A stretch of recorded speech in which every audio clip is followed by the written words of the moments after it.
marangal ay nagkatawang tao sa piling ng tao. Ipinapahayag ng Diyos ang katotohanan at nililinis tayo. Sa pagkaunawa sa katotohanan, tayo'y nababago.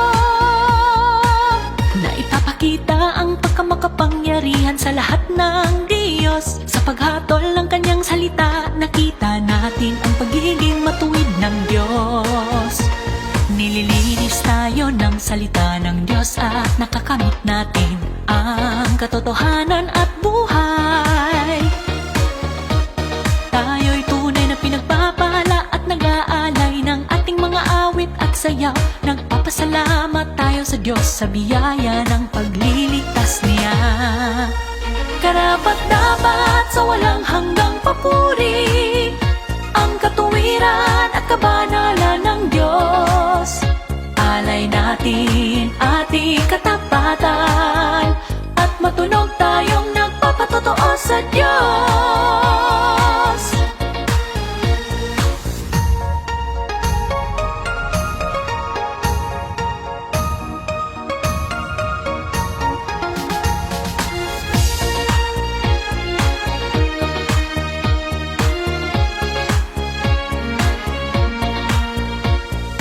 Pinakawalan na ang matuwid na puot ng Diyos at parurusahan niyong mga lumalaban sa Kanya.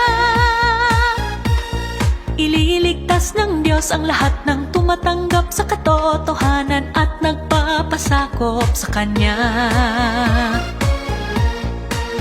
Ang mga tao ng Diyos ay nagpapahayag at nagpapatotoo sa Kanya. Lumalaganap sa buong mundo ang Ebanghelyo.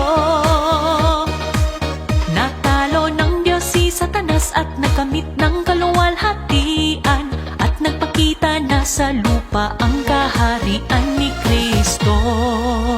Nanumbalik na sa dati nitong wangis ang nilikhang sangkatauhan at sila'y namumuhay sa liwanag ng presensya ng Diyos.